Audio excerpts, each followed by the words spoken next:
اعوذ باللہ من الشیطان الرجیم بسم اللہ الرحمن الرحیم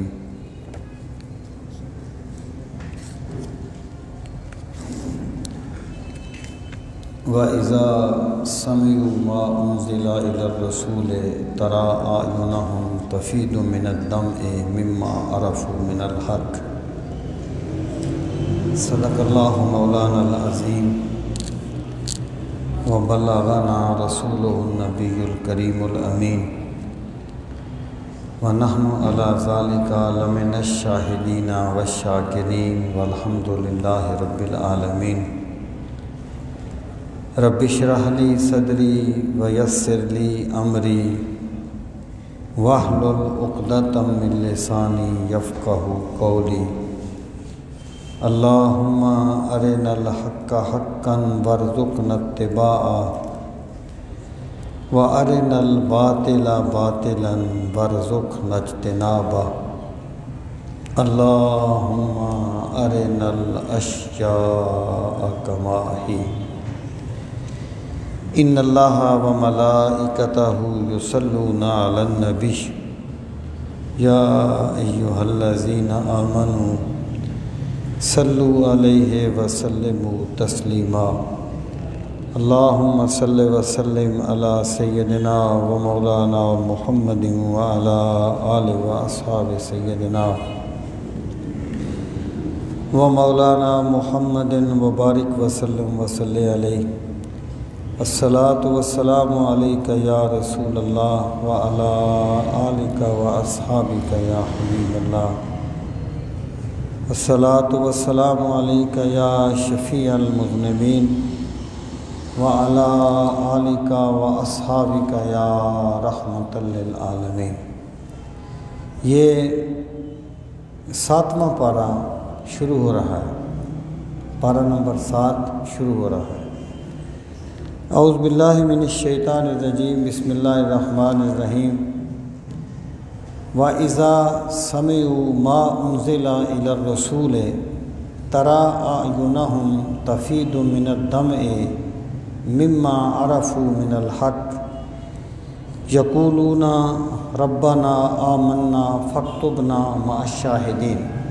اس کا ترجمہ ہے وَإِذَا، اور جب، سمعوا، انہوں نے سنا، سمع یسمع کا معنی سننا، جمع غائب کا صیغہ ہے۔ جب انہوں نے سنا، ما جو کچھ، انزلہ اتارا گیا، الی الرسول رسول کریم صلی اللہ تعالیٰ علیہ وآلہ وسلم کی طرف، ترا آپ دیکھیں گے، اعینہم، اعین عین کی جمع ہے، ہم ضمیر ہے، ان کی آنکھوں کو،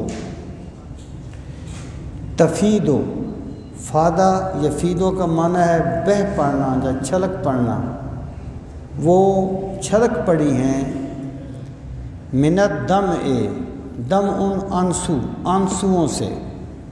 آپ دیکھیں گے کہ ان کی آنکھیں آنسوؤں سے اشک بار ہو گئی ہیں، چھلک پڑی ہیں۔ مما عرفوا من الحق، مما اس میں سے جو، عرفوا انہوں نے پہچان لیا، من الحق کے حق میں سے، یعنی من یہاں پر بیان کے لیے ہے، مراد یہ ہے کہ انہوں نے جس حق کو پہچان لیا، حق کو پہچاننے کی وجہ سے ان کی آنکھیں اشک بار ہو گئیں۔ یقولون، اور وہ کہنے لگے، ربنا، اے ہمارے پروردگار، آمنا، ہم ایمان لے آئے، فاکتبنا، پس تو لکھ لے ہمیں، فاکتبنا، اکتب تو لکھنا ہمیں، مع الشاہدین، گواہی دینے والوں کے ساتھ۔ پروردگار عالم، ہم ایمان لے آئے، تو ہمیں گواہی دینے والوں کے ساتھ لکھ لے۔ اچھا، یہ جو آیات طیبات ہیں، جو پچھلی آیت کا یہاں پہ اختتام ہوا تھا، وہاں یہ فرمایا گیا تھا کہ جو نصارہ ہیں جن میں یہ نشانیاں پائی جاتی ہیں ان کا رویہ یہود کے مقابلے میں مسلمانوں سے بہتر ہے، یعنی مسلمانوں کے معاملے میں ان کا رویہ یہود کی بنسبت بہتر ہے۔ یہ جو آیات طیبات ہیں یہ اس وقت نازل ہوئیں جب مسلمان حبشہ کی طرف ہجرت کر گئے، اور آپ جانتے ہیں کہ وہاں پر قریش نے ایک سفارت بھیجی اور وہ بڑے تحفے تحائف لے کے گئے اور جا کر نجاشی سے ملے کہ ہمارے ملک سے کچھ لوگ یہاں پر بھاگ کے آ گئے ہیں، آپ انہیں ہمارے حوالے کر دیں۔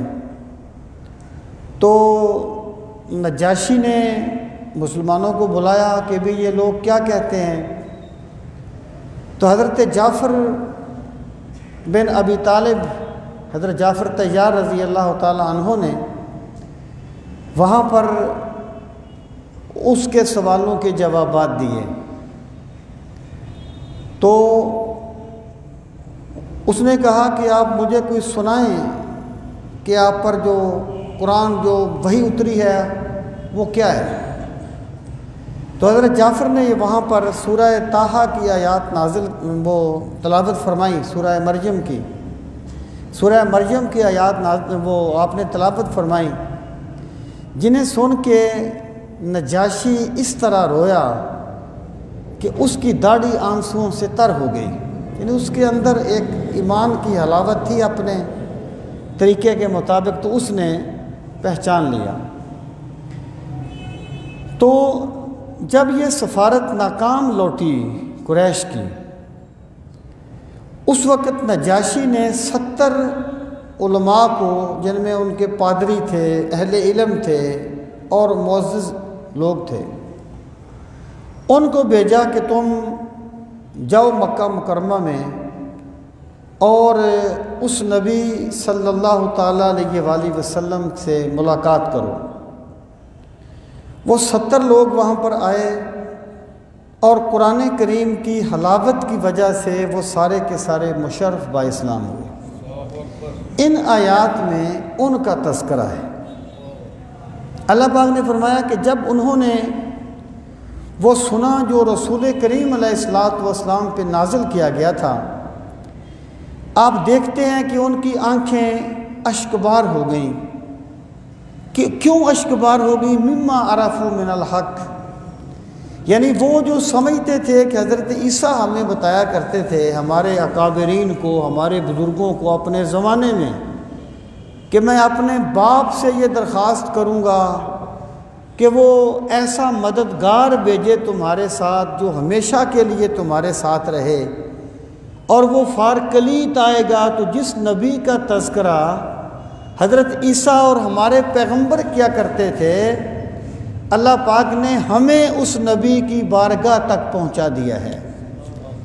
تو اس حق کو پہچاننے کی وجہ سے ان کی آنکھوں سے آنسو جاری ہو گئے۔ اب وہ کہتے ہیں یہ پھر ایک کیفیت ہوتی ہے۔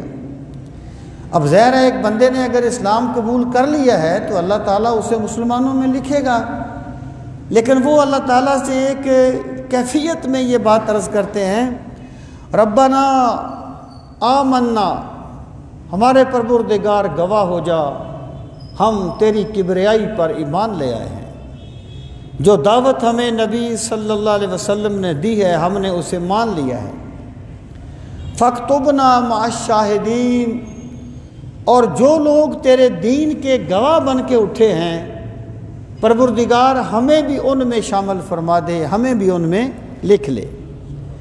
اب وہ کہتے ہیں وما لنا لا نؤمن باللہ، اور ہمیں کیا ہے کہ ہم اللہ پر ایمان نہ لائیں، وما جاءنا من الحق، اور اس پر ما جو کچھ جاءنا ہمارے پاس آیا، من الحق کے حق میں سے، یعنی جب ہمارے پاس حق آ گیا، اللہ کا پیغام پہنچ گیا، تو ہمیں کیا ہم پر کوئی وبال آیا ہوا ہے کہ ہم ایمان نہیں لائیں گے؟ ایسا کس طرح ہو سکتا ہے کہ ہم ایمان نہ لائیں؟ وَنَطْمَعُ، اور پھر کہتے ہیں پروردگار عالم ہم یہ طمع کرتے ہیں، ہم یہ لالچ کرتے ہیں۔ لالچ اگر دنیا کا ہو تو برا ہوتا ہے، آخرت کا ہو تو بہت اچھا ہوتا ہے۔ ہرس اگر دنیا کی ہو تو مذموم ہے، اگر آخرت کی ہو تو حریص ہونا بہت اچھی بات ہے۔ اس لیے رسول کریم علیہ الصلوۃ والسلام کی ایک شان یہ بیان کی گئی، حریص علیکم، کہ وہ تم پہ بڑے حریص ہیں۔ تو وہ کہتے ہیں وَنَطْمَعُ، پروردگار ہم طمع کرتے ہیں، ہم لالچ کرتے ہیں، اَن يُدْخِلَنَا رَبُّنَا، کہ داخل فرمائے گا ہمیں ہمارا رب مع القوم الصالحین، اپنے نیک بندوں کے ساتھ، یعنی جنت میں اللہ ہمیں صالحین کے ساتھ رکھے گا۔ یہاں پر قرآن کریم میں جب صالحین کا لفظ آتا ہے نا، تو ایک تو وہ تقسیم ہے نا، مع النبیین والصدیقین والشہداء والصالحین، یہاں صالحین کا درجہ صدیقین شہداء کے بعد آتا ہے، وہ ایک اور تقسیم ہے۔ جب مطلق قرآن کریم میں صالحین کہا جاتا ہے تو اس سے مراد تمام مقربین الہی ہوتے ہیں، وہ اللہ تعالیٰ کے ولی ہوں، وہ غوث ہوں، وہ کتب ہوں، وہ ابدال ہوں، صحابی ہوں، تابعی ہوں، انبیاء ہوں، سارے کے سارے صالحین میں شامل ہوتے ہیں۔ اب آپ اندازہ لگائیے کہ یہ جو صالحین کی صحبت ہے یہ کتنی اعلیٰ چیز ہے ایمان کے نقطۂ نظر سے۔ اللہ تعالیٰ نے اہل ایمان کو یہ بتایا کہ جب نیک بندے کی موت کا وقت آتا ہے تو اسے یہ آواز دی جاتی ہے، یا ایتھا النفس المطمئنہ ارجعی الی ربک راضیۃ مرضیہ فادخلی فی عبادی، آجا تیرا رب تجھ سے راضی ہے، میرے نیک بندوں میں شامل ہو جا۔ یعنی جو صالحین کی صحبت ہے نا، دنیا میں تو اس کا فیض ہے ہی ہے، یہ جنت کی بڑی بڑی نعمتوں میں سے ایک نعمت ہے صالحین کی صحبت اور صحبت صالحین۔ وہ کہتے ہیں پروردگار عالم ہمیں داخل فرما مع القوم الصالحین، ایسی قوم کے ساتھ جو تیری نیک بندے ہیں، صالح قوم ہے۔ فَأَصَابَهُمُ اللَّهُ بِمَا قَالُوا، جب بندہ اللہ تعالیٰ کو پکارتا ہے اور پکارنے کی رسم نہیں کرتا، فارمیلٹی نہیں کرتا، لفظوں کے ہیر پھیر نہیں پکارتا، لفظوں کے ہیر پھیر نہیں کرتا، بلکہ بندہ اللہ تعالیٰ کو دل کی گہرائیوں سے پکارتا ہے، تو پھر میرا رب قبولیت میں دیر نہیں لگاتا۔ فا کا معنی ہے پس یعنی ایک کام ہوا اس کے بعد فوراً دوسرا کام ہو گیا، یہ فا ہے۔ اللہ پاک فرماتا ہے فَأَصَابَهُمُ اللَّهُ بِمَا قَالُوا، پس اللہ تعالیٰ نے انہیں وہ مقامات عطا فرما دیے جو انہوں نے مجھ سے مانگے تھے۔ فَأَصَابَهُمْ، پس اللہ نے انہیں اجر دے دیا، بِمَا قَالُوا، جو کچھ انہوں نے کہا تھا، جنات تجری من تحتها الانہار، ایسی جنتیں، ایسے باغات جن کے نیچے نہریں بہتی ہیں، خالدین فیہا، اور وہ سدا ان جنتوں میں رہنے والے ہوں گے، خالدین فیہا، سدا ان میں رہیں گے۔ وَذَلِكَ جَزَاءُ الْمُحْسِنِينَ، اب فرمایا کہ یہ صرف انہی کے ساتھ خاص نہیں ہے، میرا ضابطہ یہ ہے کہ جو بھی بندہ احسان کرتے ہوئے اپنے رب کو پکارتا ہے، ہم ہر محسن کو ایسے ہی نوازا کرتے ہیں اور ایسے ہی اسے عطا فرمایا کرتے ہیں۔ محسنین جو ہے یہ محسن کی جمع ہے، یہ اردو والا محسن نہیں ہے جو ہم اردو میں اللہ پر کسی نے کوئی احسان نہیں کرنا ہوتا۔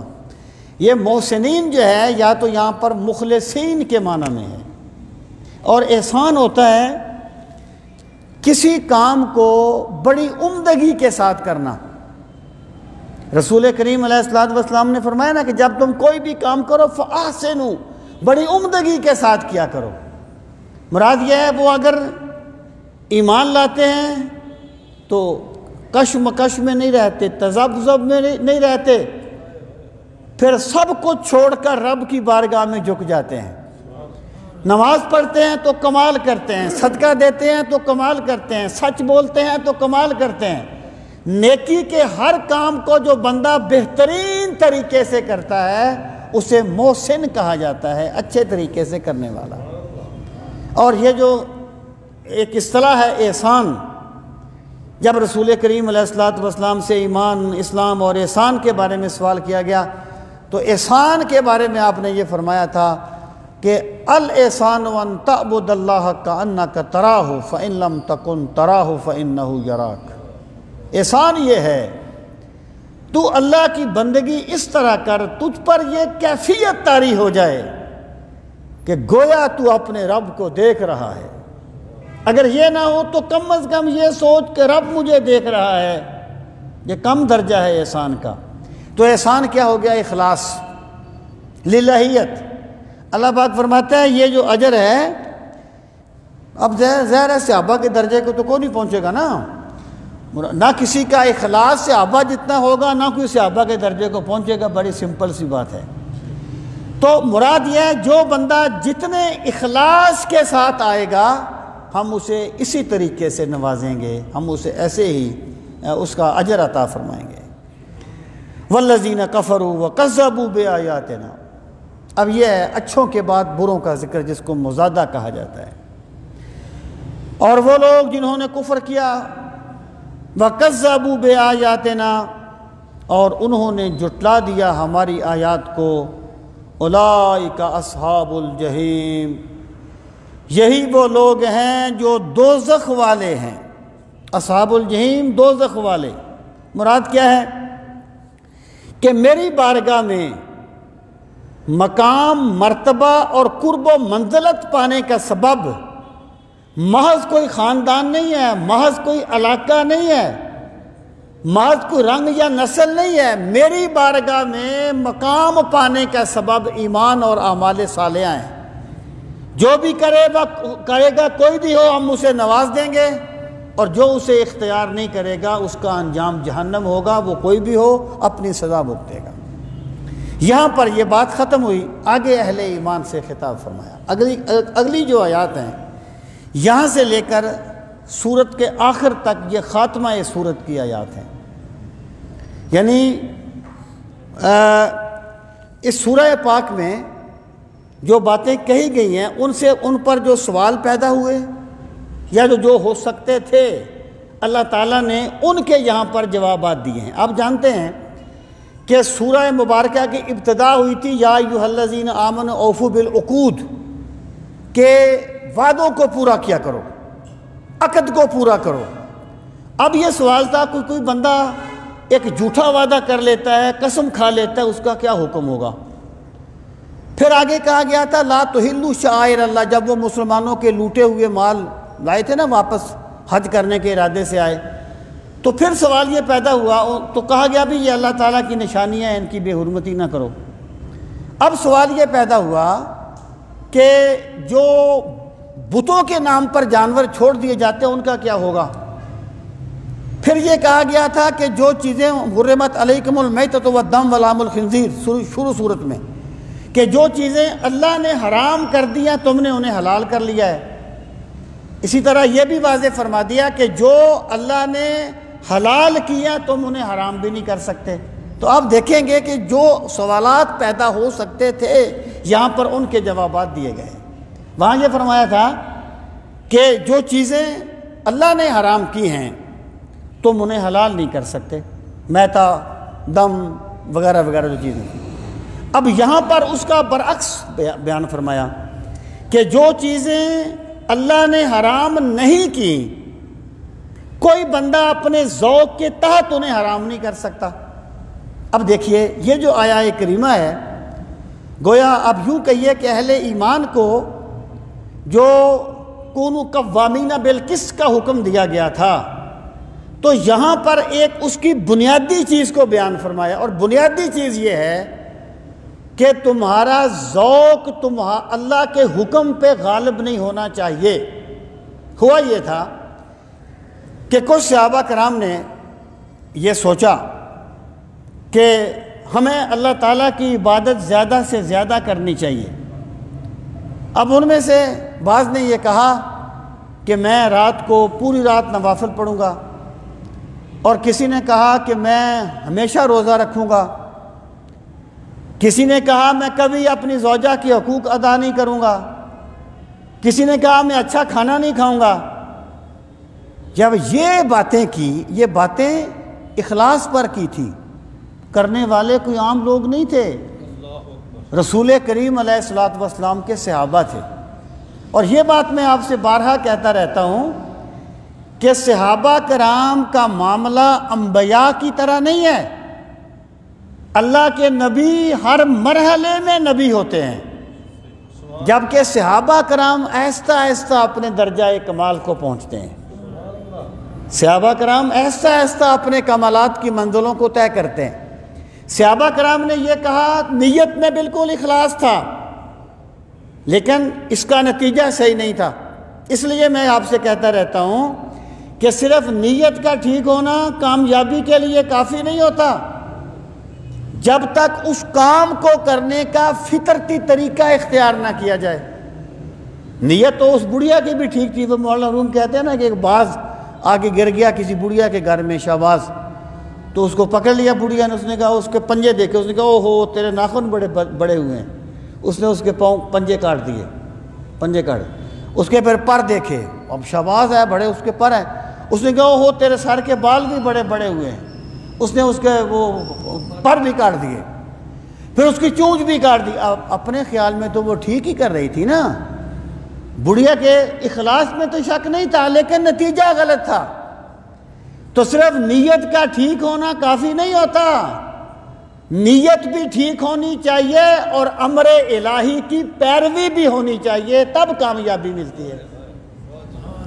اب جب صحابہ کرام نے یہ کہا تو رسول کریم صلی اللہ تعالیٰ علیہ وآلہ وسلم نے انہیں فرمایا کہ دیکھو، میں تم سب سے زیادہ اللہ کو جاننے والا ہوں اور سب سے زیادہ اللہ سے ڈرنے والا ہوں۔ یہ تربیت کا ایک مرحلہ تھا صحابہ کا۔ میں رات کو نوافل بھی پڑھتا ہوں، سو بھی جاتا ہوں، میں دن کو روزہ بھی رکھتا ہوں، افطار بھی کر لیتا ہوں، میں اہل خانہ کے حقوق بھی ادا کرتا ہوں۔ پھر آپ نے وہ جملہ فرمایا کہ ذالک من سنتی فمن رغب عن سنتی فلیس منی۔ یہ جو چیزیں ہیں نا، یہ دنیا کے معاملات کو کرنا، یہ میرا طریقہ ہے، یہ سنت مینز طریقہ، یہ میرا طریقہ ہے۔ جو بندہ میرے طریقے سے انحراف کرے گا اس کا مجھ سے کوئی تعلق نہیں ہوگا۔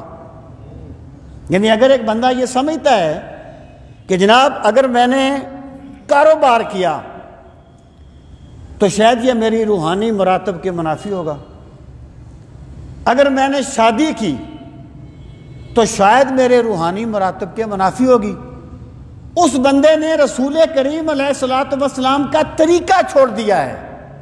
ایک ہوتا ہے کسی اور وجہ سے کوئی بندہ شادی نہ کرے، اس کا کوئی پرابلم ہو سکتا ہے، اور یاد رکھیں فقہا نے شادی کو عند التوقان واجب کہا ہے۔ عند التوقان، جب بندے کے گناہ میں مبتلا ہونے کا خوف ہو اس وقت واجب ہوتی ہے، ورنہ یہ مسنون طریقہ ہے، سنت طریقہ ہے، واجب نہیں ہے۔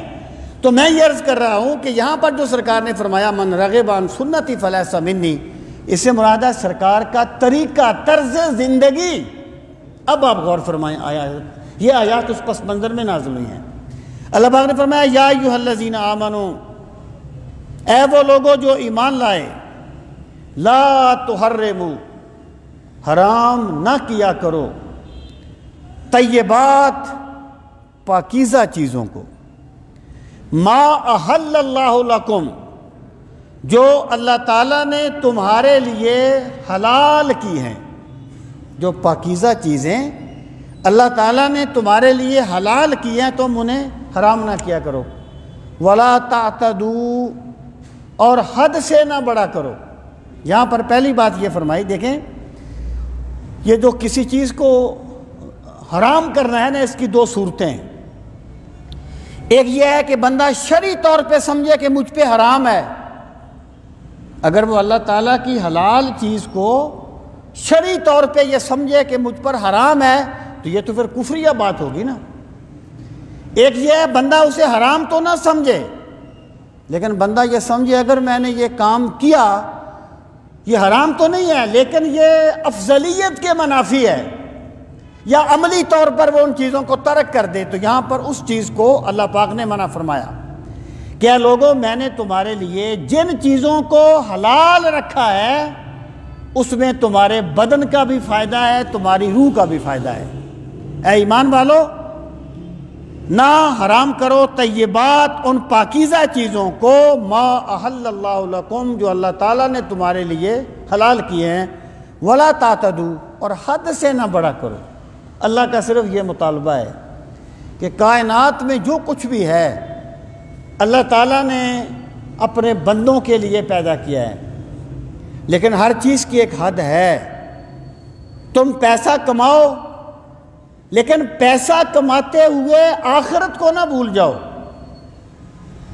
تم جتنی بھی چیزیں ہیں معقولات مشروبات جو تمہارے لیے حلال کر دی گئی ہیں ان کا استعمال کرو، لیکن یاد رکھنا کھانا پینا زندگی بچانے کے لیے ہے، زندگی کا مقصد نہیں ہے۔ زندگی کا مقصد تو مولا کو راضی کرنا ہے، اللہ کی بندگی کرنا ہے۔ وَلَا تَعْتَدُوا حد سے نہ بڑا کرو، یہ دین کا مزاج ہے، اعتدال۔ اگر دین کے مزاج کو ایک لفظ میں بیان کیا جائے تو وہ لفظ ہوگا اعتدال، میانہ روی، درمیانہ راستہ اختیار کرو، نہ ادھر نہ ادھر، جذبات بھی کنٹرول میں ہو اور نہ بندہ بخیل بن جائے نہ فضول خرچ بن جائے، نہ دنیا دار بن جائے نہ راہب بن جائے۔ دنیا میں رہے لیکن اس کے دل کی سوئی ہر وقت اپنے مولا کی طرف لگی رہے۔ وَلَا تَعْتَدُوا اور حد سے نہ بڑا کرو۔ ان اللہ لا يحب المعتدین بے شک اللہ تعالیٰ حد سے بڑھنے والوں سے محبت نہیں کرتا۔ یعنی مراد یہ ہے، دیکھیں دین جو ہے نا، دین یہ اصولی طور پر ایک سوچ کو اپنانے کا نام ہے۔ ایک تاجر ہے نا، تاجر، اس کی سوچ کیا ہے، اس کی ترجیح کیا ہے؟ پرافٹ، اس کا وہ نفع، اس کا نفع، وہ کبھی اپنے نفع کو نہیں بھولتا۔ ایک سیاستدان ہے، اس کی ترجیح کیا ہے؟ اس کی سیاست، وہ کبھی اپنی سیاست کو نہیں بھولے گا۔ جنازے پہ جائے، شادی میں جائے، سیاست کو نہیں بھولے گا، اس کی یہ ترجیح ہے۔ دین کی ترجیح کیا ہے؟ آخرت۔ بندہ دکان پہ بیٹھا ہو آخرت کو نہ بھولے، وہ سیاست کر رہا ہو آخرت کو نہ بھولے، وہ دنیا کا کوئی بھی کام کر رہا ہو اپنے رب کی رضا اس کی ترجیح ہونی چاہیے۔ اس کو دین کہا جاتا ہے۔ دین کوئی ذوقی معاملات کا نام نہیں ہے، کچھ مخصوص وقت میں کچھ کر دینے کا نام نہیں ہے۔ تو ان اللہ لا يحب المعتدین سے مراد یہ ہے کہ جو بندے حد سے آگے بڑھ جاتے ہیں وہ اللہ کی محبت سے محروم ہو جاتے ہیں۔ انہیں چاہیے کہ اپنے ذوق کو حکم الہی کا تابع رکھیں اور اعتدال پر قائم رہیں۔ آگے آ گیا اس سوال کا جواب کہ یہ وعدہ کرنے کا، لا یؤاخذکم اللہ، اللہ تعالیٰ تم پر مواخذہ نہیں فرمائے گا۔ چھوٹ گئی۔ وَكُلُوا اور کھاؤ مما رزقکم اللہ حلالا طیبا، وَكُلُوا اور کھاؤ مما اس میں سے جو رزقکم اس نے تمہیں رزق دیا، اللہ تعالیٰ نے حلالا طیبا، حلال اور طیب۔ دیکھیں ویسے تو ہر حلال طیب ہوتی ہے اور ہر طیب حلال ہے۔ جن چیزوں کو اللہ تعالیٰ نے حرام کیا ہے نا، یہ پہلے ساتھ میں ذکر گزرا ہے پیچھے، یا ساتھ میں آگے آئے گا شاید، کہ بہت سی چیزیں یہود پر بطور سزا کے حرام کر دی گئی تھی، لیکن اہل اسلام پر جو چیزیں حرام کی گئی ہیں وہ ان کی منفعت کے لیے حرام کی گئی ہیں، سزا کے طور پر حرام نہیں کی گئیں۔ اللہ تعالیٰ نے جو کچھ بھی بندے کو کھانے سے منع کیا ہے اس میں بندے کے وجود سے بڑھ کر اس کے ایمان کا فائدہ ہے۔ اب آپ دیکھیے کہ حلالً طیباً دو لفظ بولے اللہ تعالیٰ نے. اس سے مراد کیا؟ اس سے مراد یہ ہے کہ کبھی ایک چیز حلال تو ہوتی ہے فی نفس ہی، لیکن کسی خارجی وجہ سے وہ طیب نہیں رہتی. جیسے بکرا ہے، حلال ہے، لیکن اگر بکرے کو بت کے نام پہ ذبح کر دیا گیا تو وہ طیب نہیں رہا، باوجود اس کے کہ فی نفس ہی حلال تھا. یا ایک چیز حلال ہے لیکن بندے نے چوری کر لیا، وہ طیب نہیں رہی. تو مراد کیا ہے؟ طیب میں یہ مادی پاکیزگی بھی آتی ہے کہ بندہ جو بھی کھانا کھائے، جو بھی چیز کھائے، وہ پاک صاف ہونی چاہیے، وہ بھی ایک چیز ہے. مراد یہ ہے کہ تم جو کچھ بھی کھاؤ، اللہ تعالیٰ نے تمہارے لیے جو چیزیں حلال کی ہیں وہ حلال بھی ہونی چاہیے اور طیب بھی ہونی چاہیے. اگر ایک بندہ ایک خنزیر کو پکڑ کے اسے شرعی طریقے کے مطابق ذبح کرے تو وہ حلال تو نہیں ہو جائے گا نا، کیونکہ وہ تو حلال ہے ہی نہیں. اور اگر حلال کو غیر اسلامی طریقے سے حاصل کیا گیا تو وہ طیب نہیں رہے گا. تو اللہ پاک نے فرمایا دو چیزیں ہیں، کھاؤ حلال اور طیب. پھر فرمایا اچھا پھر یہ بھی دیکھیے کہ یہاں پر کھانے سے مراد صرف کھانا نہیں ہے، بلکہ آسائشات حیات سے لطف اندوز ہونا ہے، کیونکہ کھانا اس کا ایک بڑا عنصر ہے، اس لیے اس کا ذکر کر دیا گیا.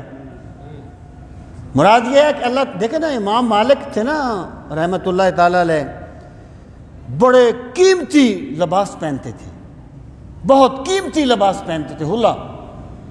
تو کسی نے کہا آپ بڑے قیمتی لباس پہنتے ہیں. انہوں نے فرمایا میرا رب فرماتا ہے قل من حرم زینت اللہ التی اخرج لعباده والطیبات من الرزق، کس نے حرام کر دیا ہے میرے رب کی زینت کو؟ یعنی مراد یہ ہے کہ اللہ تعالیٰ یہ نہیں فرماتا کہ تم دنیا کی زینت کو استعمال نہ کرو. اللہ تعالیٰ کا مطالبہ یہ ہے کہ تم نے اسے استعمال کرنا ہے، لیکن ایک حد کے اندر، حد کو کراس نہیں کرنا. میں نے سنا ہے مولانا سردار احمد محدث لائل پوری رحمۃ اللہ تعالیٰ علیہ بڑے خوش لباس بھی تھے، اور وہ اپنے شاگردوں سے فرمایا کرتے تھے جوتا اتنے قیمتی پہنا کرو علماء سے. اور میرا یہ خیال ہے، ممکن ہے اس میں کوئی غلطی بھی ہو، کہ محدث لائل پوری رحمۃ اللہ تعالی علیہ کا ہر شاگرد شیخ الحدیث بنا ہے. جو بہت بڑا تھا وہ کسی بہت جگہ پر بن گیا، جو علم میں کچھ کم تھا وہ کسی چھوٹی جگہ پر بن گیا، لیکن ان کا ہر شاگرد جو تھا نا وہ شیخ الحدیث ہی بنا ہے. میں بھی کوئی ڈھونڈنے سے مل بھی جائے، لیکن میں اکثریت کی بات کر رہا ہوں. یہ ان کے اخلاص کا اور ان کی للہیت کا فیض تھا. تو بہرحال اللہ پاک نے فرمایا کھاؤ حلال اور طیب. اور پھر کیا؟ واتقوا اللہ الذی انتم بہ مؤمنون. لیکن آسائشات حیات کو استعمال کرتے ہوئے اس اللہ سے ڈرتے رہا کرو جس پر تم ایمان لانے والے ہو. یعنی تم اپنے آسائشات حیات کے لیے دوسروں کا حق نہ مارو، اپنا چراغ جلانے کے لیے دوسروں کے گھروں میں اندھیرا نہ کرو، اپنی بہتر سے بہتر مکان بنانے کے لیے غریبوں کے پلاٹوں پہ قبضہ نہ کرو. تم نے ایک دن اس رب کی بارگاہ میں جانا ہے. آسائشات حیات کا استعمال کرو، لیکن اس رب سے ڈرتے رہا کرو جس پر تم ایمان لانے والے ہو. اب فرمایا یہ اس کا جواب دینے کے بعد کہ محرمات، تمہیں کسی چیز کو حرام کرنے کا اختیار نہیں ہے. اب آگے آ گیا وہ کہ جو ایک قسم کے بارے میں بتا دیا اوفوا بالعقود کے تناظر میں. پہلے اب ترجمہ دیکھ لیں. لا یؤاخذکم اللہ، اللہ تعالیٰ تم پر مواخذہ نہیں فرمائے گا. مواخذہ گرفت کرنا. باللغو، لغو میں، فی ایمانکم، ایمان یمین کی جمع ہے، اور یمین کہتے ہیں قسم کو. دیکھیں قسم جو ہے نا اس کی 3 قسمیں ہوتی ہیں، یمین لغو، یمین منعقدہ اور یمین غموس. یمین لغو، یمین غموس اور یمین منعقدہ۔ پہلی بات تو یہ جمعے پر میں نے اس کی بڑی تفصیل کی تھی حضرت شیخ کی تعلیمات بتاتے ہوئے کہ قسم کھانے سے ہر حال میں بندے کو بچنا چاہیے، کیونکہ قسم کھانے میں عمومی سطح پر بندے کا کوئی نہ کوئی اپنا مفاد ہوتا ہے۔ اللہ کا پاک نام دل کو روشن کرنے کے لیے ہے، مادی مفاد کے لیے سیڑھی بنانے کے لیے نہیں ہے۔ تو بندے کو بچنا چاہیے قسم کھانے سے حتی الامکان۔ اب آ جائیں، قسم اگر کسی نے کھائی اس کی 3 صورتیں ہیں۔ ایک ہے یمین لغو۔ یمین لغو یہ ہے جو بلا ارادہ بندہ کھا لیتا ہے، واللہ اس طرح نہیں ہے، بخدا یہ بات اس طرح نہیں ہے، یہ یمین لغو ہے، اس پر کوئی کفارہ نہیں ہے۔ دوسری ہے یمین غموس۔ یمین غموس وہ ہے جو بندہ ماضی کے بارے میں قسم کھاتا ہے، وہ قسم کھائے کہتا ہے جس طرح ہوا تھا، بعد میں پتہ چلا کہ اس طرح نہیں ہوا تھا، تو یہ اس پر بھی کفارہ نہیں ہے، لیکن بندہ گناہ گار ہوگا، بندے کو چاہیے کہ توبہ استغفار کرے۔ اور تیسری ہے یمین منعقدہ، جو بندہ مستقبل کے بارے میں قسم کھاتا ہے کہ میں یہ کام کروں گا، اگر اس کو وہ پورا نہیں کر سکتا تو پھر اس کا اسے کفارہ دینا ہوگا۔ اس آیت میں اس کو بیان کیا گیا ہے۔ اور یہاں پر یہ چیز بھی یاد رہے کہ اگر ایک بندے نے قسم کھائی کہ میں فلاں اچھا کام نہیں کروں گا، مطلب میں فلاں بندے سے صلح نہیں کروں گا، میں فلاں بندے کے گھر نہیں جاؤں گا، اس نے یعنی کسی اچھے کام کو ترک کرنے کی قسم کھائی، تو اس پر لازم ہے کہ وہ قسم توڑے، کفارہ ادا کرے اور اچھا کام کرے۔ جیسے حضرت مصطح بن اساسہ کے تناظر میں سیدنا صدیق اکبر نے قسم کھا لی تھی نا کہ میں ان کی کبھی خدمت نہیں کروں گا، میں کبھی ان کی مدد نہیں کروں گا، تو اللہ پاک نے فرمایا تھا وَلَا يَعْتَلِ أُولِي الْفَضْلِ مِنْكُمْ وَالسَّعَةِ أَنْ يُؤْتُوا أُولِي الْقُرْبَىٰ، کہ جو فضیلت والے ہیں انہیں ایسے کاموں کی قسم نہیں کھانی چاہیے۔ تو سیدنا صدیق اکبر رضی اللہ تعالیٰ عنہ نے فوراً کہا پروردگار عالم میرا سر جھک گیا تیرے حکم کے سامنے، میں قسم توڑتا ہوں اور میں ان کی ڈبل خدمت کیا کروں گا جتنی پہلے کیا کرتا تھا۔ یعنی بندہ اسے اپنی انا کا مسئلہ نہ بنائے، نیک کام کو قسم بندہ کہ یا صلح تو میں کر لیتا میرا بھائی ہے لیکن میں نے قسم کھائی ہوئی ہے، قسم کو توڑو، اس کا کفارہ ادا کیا جائے اور اس سے صلح کی جائے۔ اچھے کام کے معاملے میں قسم کو رکاوٹ نہیں بننا چاہیے۔ اب آپ کو یہ آیت سمجھ آ جائے گی، لا یؤاخذکم اللہ باللغو فی ایمانکم، اللہ تعالیٰ تم پہ مواخذہ نہیں فرمائے گا باللغو، یعنی یمین لغو میں جو بلا ارادہ بندہ کھا لیتا ہے، فی ایمانکم تمہاری قسموں کے بارے میں، ولکن یؤاخذکم، لیکن اللہ تعالیٰ تم پر مواخذہ فرمائے گا بما عقدتم الایمان، عقدہ گرہ کو کہتے ہیں، عقدۃ گرہ لگانا، عقدتم کا معنی ہے تم نے پختگی کے ساتھ جو کام کیا ہے، الایمان قسم کھانا، جو تم نے قسم کھائی ہے ارادتاً، جو تم نے قسم کھائی ہے جان بوجھ کے، اس پر اللہ تعالیٰ تم سے اگر تم نے اسے پورا نہ کیا، اس کا کفارہ نہ دیا، پھر اللہ تعالیٰ تم سے اس پر مواخذہ فرمائے گا۔ اب فرمایا اس کا کفارہ کیا ہے، فَكَفَّارَتُهُ، پس اس کا کفارہ ہے اطعام 10 مساکین، 10 مسکینوں کو کھانا کھلانا۔ اگر کسی بندے نے قسم کھا لی مستقبل کے بارے میں اور اس نے قسم توڑ دی تو اس کا کفارہ کیا ہے؟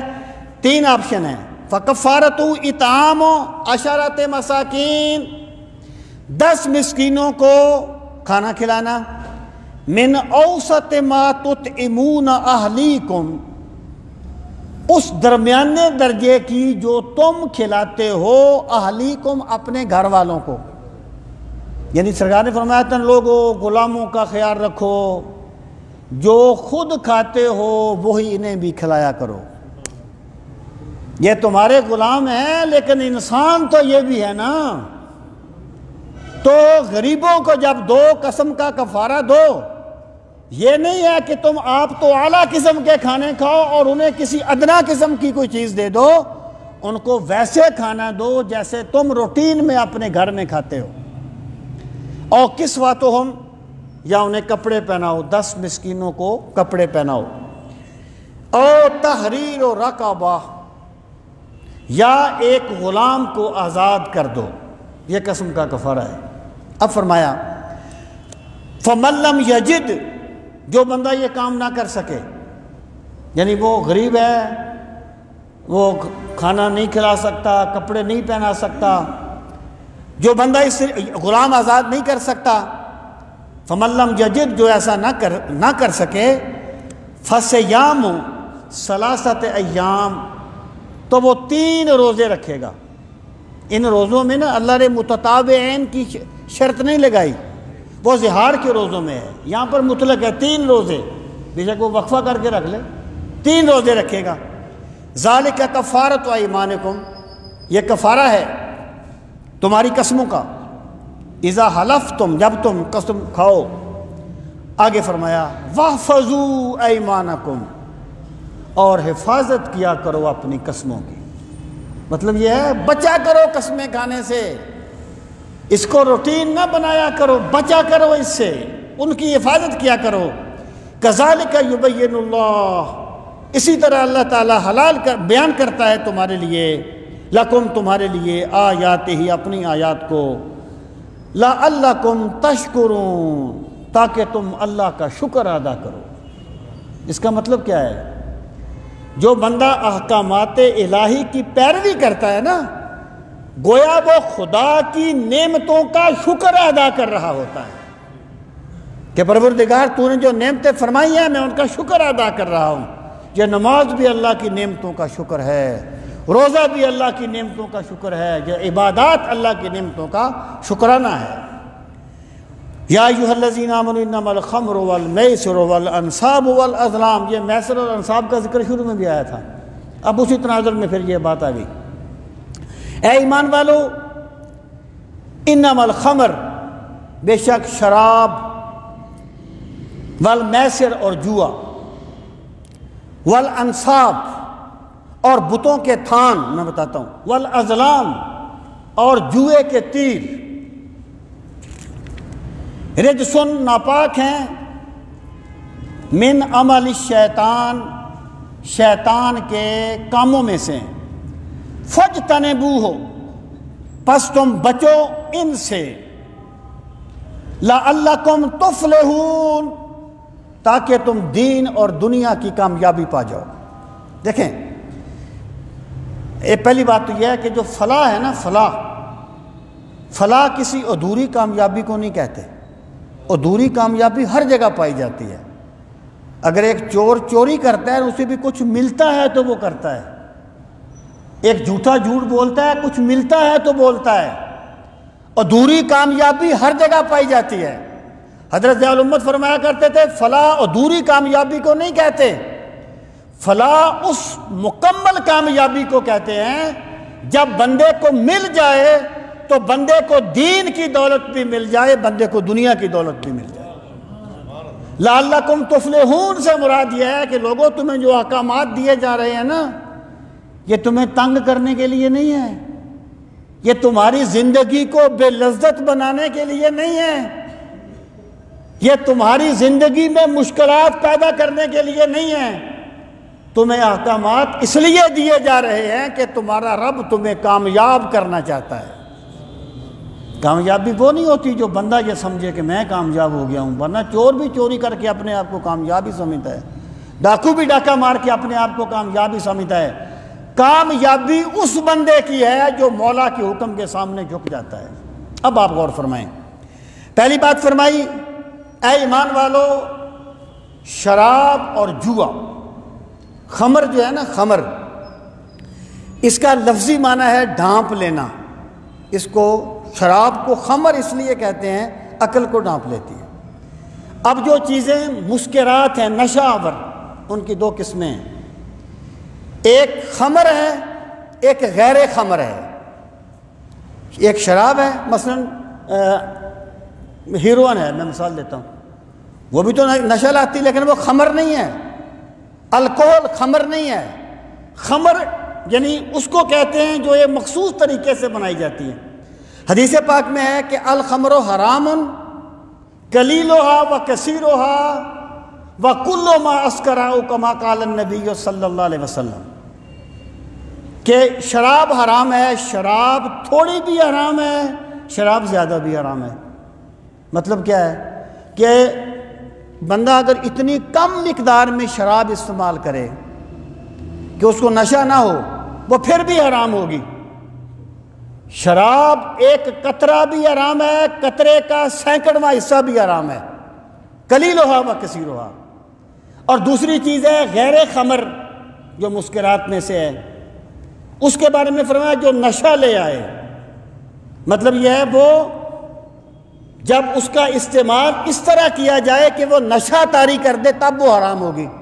شراب میں نشہ طاری کرنا شرط نہیں ہے، شراب مطلق حرام ہے۔ اس کا فائدہ کیا ہے؟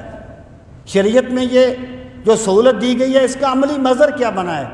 اس کا عملی مظہر یہ ہے کہ آپ کی میڈیسن میں الکوہل استعمال ہوتی ہے، آپ جو خوشبو وغیرہ استعمال کرتے ہیں اس میں بھی الکوہل استعمال ہوتا ہے۔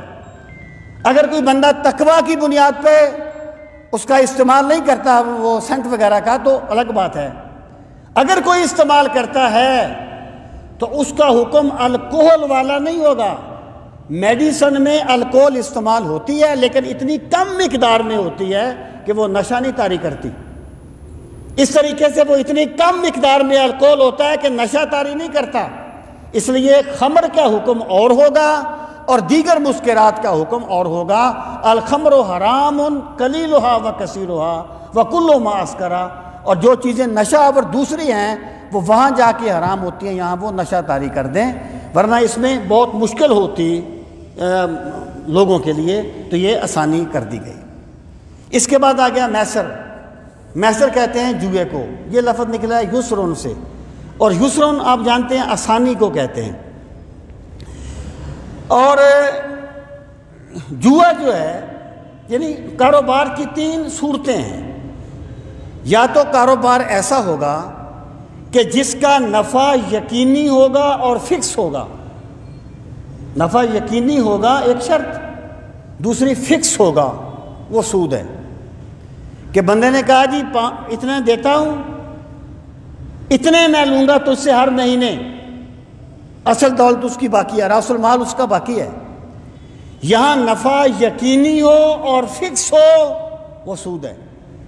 یا دوسری صورت کیا ہے کہ یا تھوڑا چلا جائے گا یا بہت مل جائے گا۔ 50 روپے کی لاٹری خرید لی ہے، نکل آئی تو ممکن ہے لاکھوں کی نکل آئے، نہ نکلے تو 50 گئے۔ یا تھوڑا چلا گیا یا بہت آئے گا، یہ جوا ہے۔ ہر وہ معاملہ جس میں یا تھوڑا چلا جائے یا بہت آ جائے، وہ جوا ہے۔ اور تیسرا یہ ہے ایسا یعنی نوعیت ہوگی کہ سارے امکانات ہوں گے، نفع بھی نقصان بھی، تھوڑا بھی زیادہ بھی، وہ تجارت ہے۔ بڑی سمپل سی بات ہے، وہ تجارت ہے جس کا حکم دیا گیا ہے شریعت میں۔ اب یہ جو دوسرے پارے میں گزرا نا کہ آپ سے یسألونک عن الخمر والمیسر قل فیہما اسم کبیر ومنافع للناس واسمہما اکبر من نفعہما، کہ آپ سے شراب اور جوئے کے بارے میں پوچھتے ہیں، آپ فرمائیں ان کا نقصان ان کے نفع سے زیادہ ہے لیکن اس میں لوگوں کے لیے نفع بھی ہے۔ اب نفع کیا تھا؟ نفع یہ تھا کہ وہ جوا کھیل کے، مطلب اونٹ ذبح کر دیا ہے، اب وہ تیروں کے ذریعے سے تیر پر لکھ کرنا اس کا اتنا حصہ ہے، یہ تیر خالی ہے، اس کو نکالتے تھے، تو اس یعنی جوئے کے گوشت کو وہ تقسیم کر دیتے تھے غریبوں میں۔ اس میں کہا گیا کہ لوگوں کے لیے نفع بھی ہے لیکن اس کا نقصان اس کے نفع سے زیادہ ہے۔ اب جس چیز کا نقصان نفع سے زیادہ ہو وہ شریعت میں جائز نہیں ہوتی۔ تو یہاں پر شراب کے ساتھ میسر کا ذکر کیا گیا، جوا۔ اور تیسری بات کیا؟ والانصاب، وہ یعنی مذبح خانے، یہاں وہ جانور ذبح کرتے تھے بتوں کو راضی کرنے کے لیے۔ ازلام ان تیروں کو کہتے تھے جو وہ جوئے کے لیے نکالتے تھے۔ اللہ پاک نے فرمایا یہ تمام چیزیں رجسن، ناپاک ہیں، من عمل الشیطان، اور یہ شیطانی کام ہیں، فجتنبوہ، تم ان سے بچا کرو، لعلکم تفلحون، تاکہ تم فلاح پا جاؤ، تاکہ تم کامیاب ہو جاؤ۔ انما یرید الشیطان، اب بتایا کہ شراب کیوں حرام کی گئی، یہ چیزیں کیوں حرام کی گئیں۔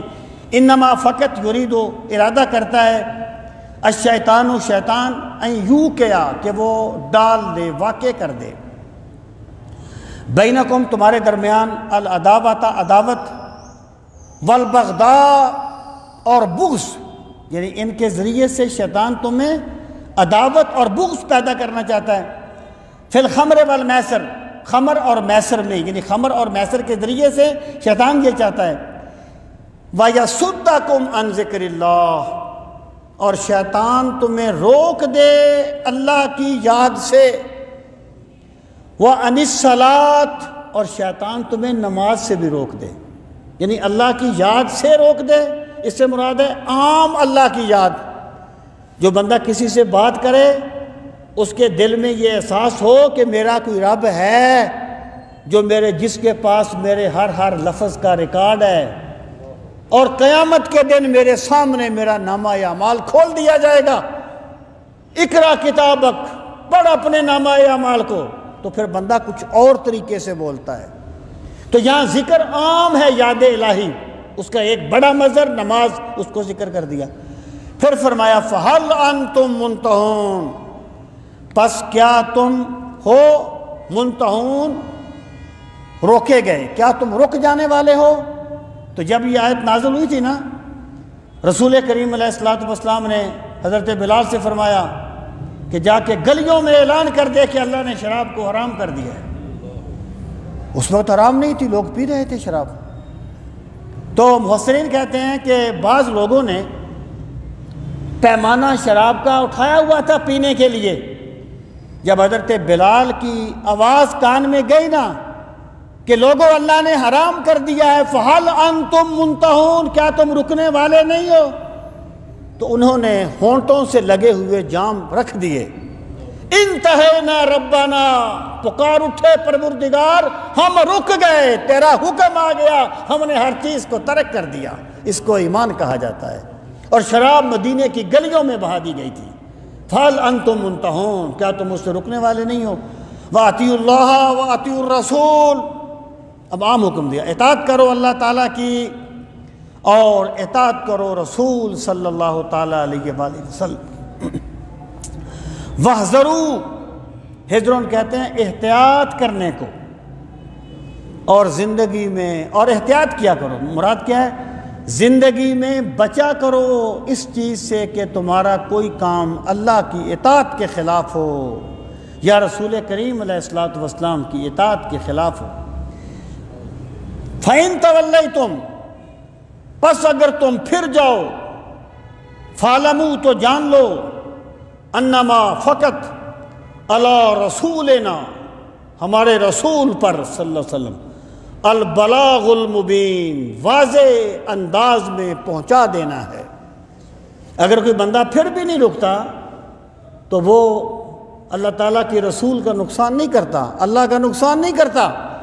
رسول کریم علیہ السلام کا منصب یہ نہیں تھا کہ آپ نے لازمی طور پہ لوگوں کو دین کی طرف مائل کرنا ہے، اور کسی بھی دائی کا یہ کام نہیں ہوتا کہ وہ لازمی طور پر لوگوں کو پھیرے گا۔ اس کا کام اللہ کے پاک نام کا ہوکا لگا دینا ہے، اللہ کے پاک نام کی صدا لگا دینا ہے۔ ایک بندہ بھی نہ آئے وہ اللہ کی بارگاہ میں کامیاب ہوگا، اس نے آواز لگا دی ہے۔ یعنی دائی کا کام پیغام پہنچانا ہے، لوگوں کے دلوں کو پھیرنا نہیں ہے۔ یہ تو اللہ تعالیٰ نے اپنے رسولوں کا منصب بھی نہیں رکھا تھا، ان پر بھی یہ ذمہ داری نہیں ڈالی تھی۔ تو فرمایا ہمارے رسول کا کام تم تک بات کو پہنچا دینا تھا، تو میرے پاک رسول نے گلیوں اور چوکوں میں کھڑا ہو کے اس کا اعلان کر دیا ہے، تم اپنا نقصان کرو۔ آگے پھر ایک سوال کا جواب ہے، فرمایا لیس علی الذین آمنوا وعملوا الصالحات جناح، نہیں ہے علی الذین، اوپر ان کے، جناح علی الذین آمنوا، جو ایمان لائے، وعملوا، اور انہوں نے کام کیے، الصالحات، نیک، یعنی جو لوگ ایمان لائے اور انہوں نے نیک کام کیے، ان پر نہیں ہے کیا؟ جناح، کوئی حرج، کوئی گناہ، فیما طعموا، اس چیز میں جو وہ کھائیں، اذا متقوا، جب وہ تقوی اختیار کرنے والے ہوں، وآمنوا، اور وہ ایمان لانے والے ہوں، وعملوا الصالحات، اور نیک کام کرنے والے ہوں، ثم اتقوا، پھر وہ تقوی اختیار کریں، وآمنوا، پھر ایمان لائیں، ثم اتقوا، پھر تقوی اختیار کریں، وآحسنوا، اور احسان کریں۔ دیکھیں یہ جو آیہ کریمہ ہے، اس کا پس منظر واضح نہ ہو تو آیت میں بہت سی غلط فہمیاں پھیل جاتی ہیں۔ یعنی بظاہر یوں لگتا ہے کہ جب ایک بندہ متقی ہو، تقوی اختیار کرنے والا، تو وہ جو بھی کھائے پیے اس پر کوئی حرج نہیں ہے۔ حالانکہ بات اس طرح نہیں ہے، اللہ پاک نے بہت سی چیزوں کو حرام کیا ہے۔ جب یہ آیت نازل ہوئی کہ تم پر شراب کو حرام کر دیا گیا، تو صحابہ کرام کے دل میں یہ سوال پیدا ہوا کہ ہمارے بہت سے ایسے بھائی تھے جو ایمان والے تھے، نیکی کرنے والے تھے، لیکن وہ تو شراب پیتے پیتے دنیا سے چلے گئے۔ اس وقت تو شراب حرام نہیں تھی، ان کے پیٹوں میں شراب تھی، وہ دنیا سے چلے گئے، ان کا کیا بنے گا؟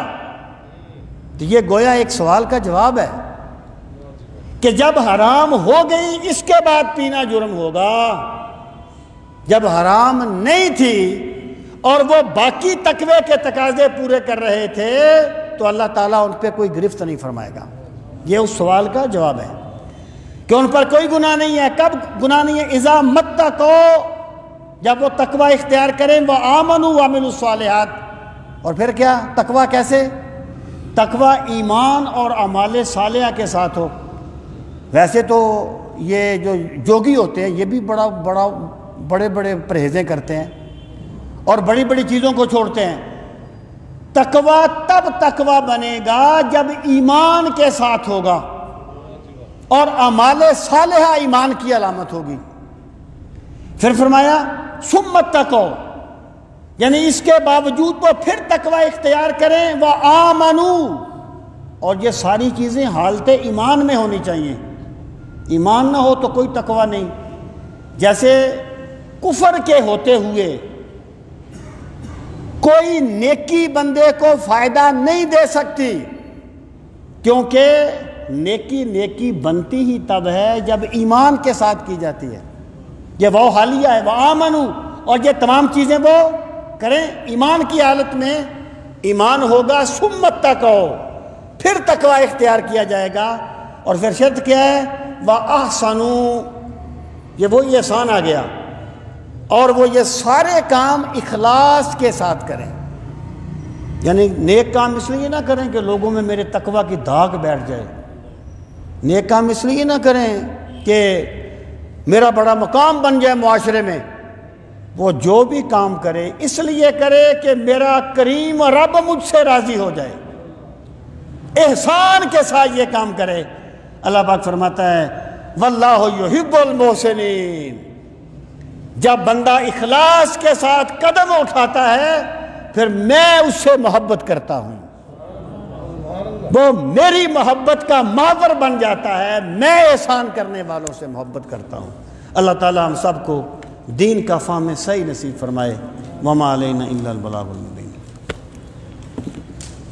الحمدللہ رب العالمین والعاقبۃ للمتقین، الصلاۃ والسلام علی سید المرسلین وعلی آلہ واصحابہ اجمعین۔ ربنا آتنا فی الدنیا حسنۃ وفی الآخرۃ حسنۃ وقنا عذاب النار۔ پروردگار عالم ہم سب کی حاضری اپنی بارگاہ عالی میں قبول و منظور فرما۔ یا ارحم الراحمین، اپنی بے پناہ رحمتوں کا واسطہ ہمیں قرآن کریم کی تلاوت کا ذوق نصیب فرما، ہمیں قرآن کریم کی تلاوت کی حلاوتیں نصیب فرما۔ میرے مالک ہمیں قرآن مجید کو سمجھنے کے جذبے نصیب فرما، فہم قرآنی کے لیے ہمارے سینوں کو کشادہ فرما۔ یا ارحم الراحمین، اپنے پاک نبی علیہ الصلاۃ والسلام کی ذات بابرکات کا واسطہ قرآن مجید کے نور سے ہمارے دلوں کو منور فرما، ہماری قبروں کو منور فرمانا، ہمیں قیامت کی تاریکیوں میں بھی قرآن مجید کا نور نصیب فرمانا، قرآن مجید کی شفاعت نصیب فرمانا۔ یا اکرم الاکرمین، اپنے بے پناہ کرم کا واسطہ تیرے جو بندے تیری پاک کتاب کی محبت میں وقت دیتے ہیں ان کی حاضری کو شرف قبولیت عطا فرما۔ میرے مالک ان کے وقت میں برکتیں عطا فرما، ان کے رزق میں برکتیں عطا فرما، جان مال میں برکتیں عطا فرما، سب کو دارین کی عزتیں نصیب فرما، دونوں جہانوں کی سعادتیں نصیب فرما۔ ربنا تقبل منا انک انت السمیع العلیم وتب علینا انک انت التواب الرحیم، وصلی اللہ تعالی علی خیر خلقہ ونور عرشہ وزینت فرشہ محمد وعلی آلہ واصحابہ اجمعین آمین برحمتک یا ارحم الراحمین۔ اللہ پاک سب کو